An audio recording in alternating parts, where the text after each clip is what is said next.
The Veer called human noise a defect. Mara Ortiz called it breathing. Her courier arrived at the ring habitat rattling on turns, a small machine that wore its weld scars like freckles. Docking clamps kissed the hull. A Veer escort stepped aboard with a ribbon of light coiled around head and shoulders. He was tall and jointed, moving with too much grace for a frame like a crane. His name was Keth Sen, archivist by duty, interpreter by necessity. "You are alone?" he asked. The translator softened clicks and throat tones into accented calm. "Company gives me hives," Mara said. "Safer to annoy fewer people." He stared. The translator stalled, searching for a gentler word than hives. "You will not be safer here," Keth said at last. "But perhaps less alone. The ring sings when frightened." Mara hitched her bag higher and followed him into the long corridor. Opaline ribs arched overhead, conduits humming with soft current. Doors were membranes here, opening in ripples. The place felt grown more than built. She had come to fix a translation lattice that had been misbehaving for weeks. Whenever the Veer hailed traffic control, half the ships heard evacuate, and the other half heard lullabies. The lattice, a spine of wetware and crystal stitched through the ring like a second nervous system, was called the chorus. Her room had a wall that shifted color whenever she sighed too loudly. She laughed and set a wind-up music box on the shelf. It played 6 tinny notes, never the same twice. Chipped face, crooked key. Her grandmother's kitchen had smelled like fried dough and citrus, and the wobble of the old spring felt like home. Keth returned with a tray of something that steamed and hovered by the door. "I read your maintenance logs," he said. "Humans are bold with fixes." "Translation. We break things to see why they stay together," Mara said. "You call it noise. We call it testing." "Our chorus treats noise as infection," Keth replied, almost apologetic. "Our unity is fragile. We protect it." There it was. A system made for agreement, allergic to difference. She wasn't here to change the ring's soul. She just needed the lattice to stop calling a warship a lullaby. The warning arrived as a shiver through the floor. The corridor dimmed for a heartbeat. Every Veer in sight froze, cued by an invisible conductor. Keth's ribbon of light turned stormwater gray. "It is the choir." His voice thinned. "They are coming." Mara didn't ask who or how. She was an engineer. She needed symptoms and access. "What does that mean for the ring?" she said. "We calcify," Keth said. "We hold. We unify and wait. It is how we survive the tides." The floor trembled again. Lamps along the corridor fell into perfect synchrony. The hum in the ribs smoothed to a single tone, pure as held breath. "Show me the chorus," Mara said. They hurried to a central shaft, where the lattice rose like a cathedral organ. Veer technicians stood at their stations with hands hovering over control whorls, touching nothing. They listened with their bodies. The tone deepened until she felt it in her teeth. "What is the choir?" Mara said. "In one sentence I can act on?" Keth swallowed. "A mind that eats harmonies." The instruments tracked a wavefront approaching from interstellar dark. Not sound, not light, an order riding particles and fields. When it met systems that could be tuned, ecosystems, AIs, minds with feedback, it coaxed them into alignment, then restraint, then stillness. Not death. Silence. And once silent, they stayed that way. Forever. "It takes unity and freezes it," Mara said. Keth nodded, eyes like polished stone. "We are very good at unity." "Which is about to kill you," she said, then softer, "if we let it."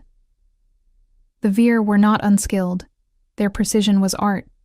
But every intervention they proposed reinforced the system's reflex to agree. Mara asked for noise generators. They blinked. Noise, for them, lived at the edge of maps beside sea monsters. She opened her bag.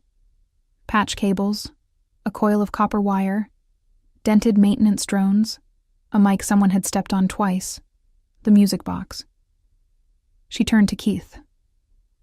"I can't outrun a universe-sized metronome," she said, "but I can make you stumble on purpose." By then the ring hummed so hard that cups skittered on consoles. Vire tilted their heads, listening for a second opinion from a god that had never disagreed. Mara cracked a maintenance drone, pulled a servo, and wired it into a panel inscribed with flowing knot script. Keth looked scandalized. "You cannot—" "Watch me," she said, and jolted the servo into random micro-delays. The lattice hiccuped. The note quivered, then steadied. She needed more. "Give me a map of the ring's dampers," she said. "Anything that takes commands, air baffles, cycling membranes, temperature regulators. If it moves or breathes, I want to shake it." Keth sent runners. They moved like one thought dividing into parts. Mara hated and admired it at the same time. The first wave hit with the indecent elegance of a perfect chord. The ring's note rose and locked. Every veer in the room went still. Door membranes stopped breathing. Technicians' hands hovered and did not land. The lattice purred like a sated animal. Mara slammed a manual override and cut power to half the dampers. Airflow staggered. The cord lost sanctity. Pressure increased as if a storm leaned harder. "Do not do that," Keth whispered. "It hurts." "I know," Mara said. "I need it to hurt a little before it kills you." He held her gaze, then nodded. They worked the next hour with a rhythm not graceful, but stubborn. She wired drones where drones hadn't been meant to go. Keth recited corridors by smell and memory, and sent his people to plant little machines on hull skins between segments, inside the ribs that carried the chorus, in the whispering arteries that fed the gardens. They called it the stutter, without ever agreeing to call it that. A network of offbeats governed not by harmony, but by controlled misstep. Triggered together, it would make the ring trip at so many tangled moments that the incoming pressure could find no purchase long enough to freeze anything. They needed the chorus spine to make the stutter speak to every subsystem. The spine hung inside the ring's curve, a conduit both organ and law, guarded by tradition and membranes that did not open for strangers. Keth placed a fragile hand to the threshold. The membrane recognized him, and only him. "Humans do not go inside the spine," he murmured. "We do not have that kind of time," Mara said. She wound the music box. The first note wobbled. The second came late. The third went sharp. The fourth pretended to repeat the first and stumbled on purpose. The tune was nothing and everything, a heartbeat tripping on a stone and catching itself. "Hold this," she said, pressing it into Keth's palms. That feeling, not sameness, recovery. He stood with the music in his hands, eyes wet with either fear or shame. The translator chose fear. The second wave crept inside the stone and asked its crystals to remember how to face the same way. The ring's notes slid from one perfect tone to another. People in the corridor swayed. Door membranes paled. Somewhere something cracked with such symmetry it felt like judgment. Keth committed what he would later call treason and grace. He pressed the wind-up box to the membrane. The chorus recognized a pattern that wasn't a pattern and faltered. The opening rippled wide enough for a determined human. Mara slid through with a cable between her teeth. The spine shimmered with threaded instructions yearning to grow into a single imperative. She clipped in an injector, wired drones to the command stream, primed microservos. Triggered wrong, the stutter would tear the ring's nervous system. She did not let that thought finish. Keth's voice traveled like a whisper through a pipe. "I can hear them, Mara. The choir. The sea returning to itself. I want to go. I want to be still." "Stay with me," she said, because the alternative was immediate and terrible. "Say my name. Say it wrong if you have to." He laughed, a sound like chimes discovering wind. "Mar Ra, Mar, Mara. Fine, she said. To you I am Mara. The third wave arrived without ceremony, and with all the inevitability in the universe. Systems that had resisted for hours were lulled. Rib lights aligned. Air vents matched their size. Veer folded their arms and bowed their heads, ready to join the always song. Mara triggered the stutter. Microservos twitched out of time. Air baffles sneezed. Doors considered closing, then didn't, then did, then refused both out of stubbornness. The single note shattered into 100 small stumbles. The pressure grew. It flowed around the stutter, playing the gaps between missteps into a new unity. Rehearsal had held. Performance demanded more. She needed irregularity with a reason. Not random numbers. Not machines faking chaos. Human mess. She dug out a drive she hadn't thought of as a tool. What she carried through long runs far from home. Voices in kitchens. A nephew's laugh that forgot when to breathe. A street vendor arguing kindly about price. A lullaby sung too slow by a father who had to hum the second verse. A protest chant that shifted tempo because its leader limped.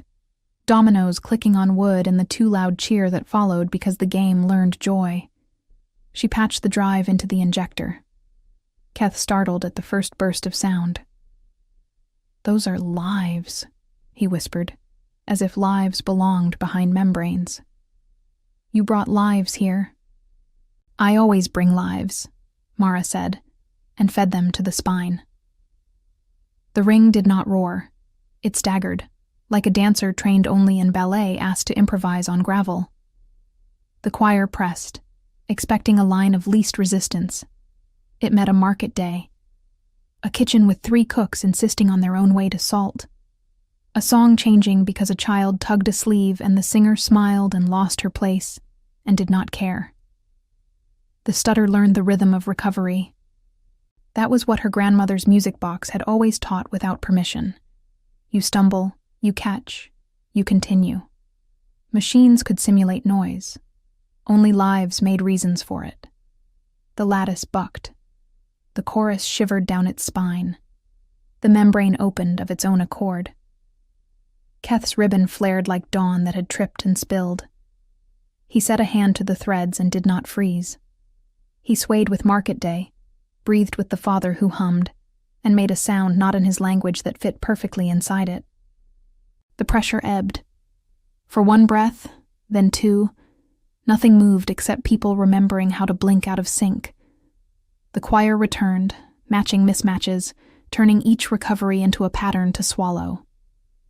It is learning us, Keth said, respect and horror braided in his voice. Then we teach it something it can't swallow, Mara said, winding the music box again. I need the ring's personal messages, the ones you keep for courtesy. Small calls, private jokes, little apologies. That is forbidden. So is dying politely. He turned to his technicians, his people, and spoke with urgency and shame. They hesitated. He added a few softer words. Hands began to move.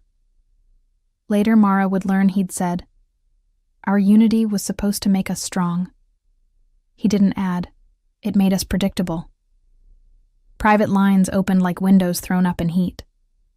The ring filled with things never meant for public air. A worker whispering a meal would be late, an apology for stepping on a limb in a crowded lift, a promise to remember a name, a joke that resisted translation and did not need one because laughter translates itself. Mara braided them into the stutter with trembling hands. When the choir pressed again, it met not chaos, but courtesy. The ring hiccuped on kindness. It tried to fix apologies into pattern, and found each one adapted to its moment. It tried to hold a promise, and discovered promises must move to be kept. The pressure ebbed longer. Ribs brightened one by one. For once it didn't bother Mara that they snapped into a pattern. This pattern was celebration, and it left space between points of light for everything that had just happened. Keth leaned on the spine, torn by relief that had to learn bone. "Will they come back?" "Yes," Mara said. Engineers do not lie about physics. They are a tide. Tides return. Then we will do this again. We will do better, she said. Now you know how to fall and stand up in public. He made the chime laugh again. Among the Veer, laughter had been private, like bathing. She didn't know that watching him laugh would start a small revolution down a corridor as 3 others saw and copied him, and the habit stuck. The final wave arrived weaker, scattered by ships beyond the ring that had heard the stutter and copied its posture. Somewhere on the bands, a human frigate captain pounded a console in joy, because the dented maintenance drone he'd once used as a drum had helped a 1,000-year tradition survive. The wave pressed, the ring wobbled. It did not freeze. There was no roar, no banner. Vire unfolded from stillness. They walked not in lockstep, but in the domestic chaos of people going home after too long work. Someone cried where crying was allowed. 2 technicians hugged because one of them was alive. Keth turned to Mara and made a gesture that wasn't in any manual. One hand offered, palm up. The other placed lightly to his chest. I cannot give you unity, he said. But I can listen. Show me your noise. She took his hand. Cooler than she expected, skin fine with a soft fur she did not mention. Courtesy has a rhythm too. You do not have to call it noise anymore, she said. Then, with a sudden longing for a kitchen 3 sectors away, added, but you can if you want. Names change slower than habits. They repaired the translation lattice over the next days, if loosening a system's instinct to worship singularity could be called repair. Mara set tolerances that allowed bad timing. She taught the chorus to prefer the muddy truth of 100 voices over the false perfection of 1. Keth trained his people to hear disagreement as function, not failure. They made small shrines, not to the choir, but to the places it had almost taken. A dent in a rib where someone had hammered in fear, left in place, edges polished, a tiny light set inside. A scuff in a corridor where a fleeing worker had tripped, inlaid with a thread of bright metal. Files of old messages that had saved them by their privacy, kept, with permission, in a vault. Each year families listened and chose one to let into the light. In a garden that had been quiet too long, Mara drank radio-warm tea with Keth. The beds were arranged in such pleasing order it made her restless, but here and there the gardeners had let wildness sketch its own curve. The ring still sang. Now it knew harmony was not sameness. Keth set the music box between them. More enamel had flaked. The key was crooked from use. He turned it and listened to the wobble. What do you call this? He asked. Old, she said. Stubborn. Forgiving. He nodded. We will make our own.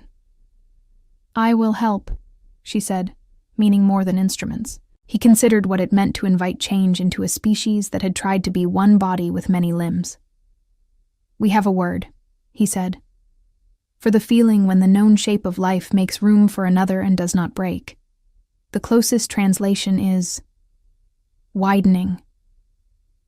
That's the first good translation I have heard all month, Mara said. You make difficult things sound small, he said. That is a talent. It's a habit, she said. Habits are just small promises kept often. On the day she left, the ring pulsed with lights that refused to match. Children, Veer and a few human, ran through the corridor with instruments that thunked and whistled and occasionally refused to obey. The stutter had become a holiday. They called it the Day of Recovery. Every year, for 1 hour, they agreed to make room for the stumble. Mara sealed the courier's hatch and looked through the porthole at a ring that had learned to keep itself irregular. Keth lifted a hand, palm up. She mirrored him. The clamps let go with a kiss. Out in the black, traffic bands hummed with messages, some formal, some kitchen small. She listened until the habitat shrank to a bright bracelet, then a star that kept forgetting to be single. A year later, because habits take time, the Veer sent a vessel to a neighbor twice frozen by lesser tides. They brought no weapons as the neighbors counted such things. They brought a crate of dented maintenance drones, a dozen wind-up toys, and a music box that had learned to wobble. They announced themselves with a lattice that could stand to mishear. The neighbors were frightened. The Veer did not insist on unity. They offered widening. They made a small, awkward feast of flavors that clashed until someone laughed. The choir returned, as tides do. It pressed against patterns and found only promises in motion. It tried to freeze a laugh and could not, because the person laughing changed in the laughing. When the Veer wrote their account of the time they almost became a perfect note forever, they didn't name it victory. They called it a lesson about being many. At the end, they set a simple image: a row of polished dents, and a child practicing on an instrument that insisted on going out of tune because it had been built to. They did not build a statue for Mara. They said her name aloud at the start of the day of recovery, and then made room for mistakes. That was monument enough. If you pass the ring and see lights flickering like fireflies that refuse a rhythm, it is not a malfunction. It is gratitude, practiced. The ring stumbles and catches itself, and somewhere in the spine an old music box answers with a stubborn little tune that never plays the same way twice.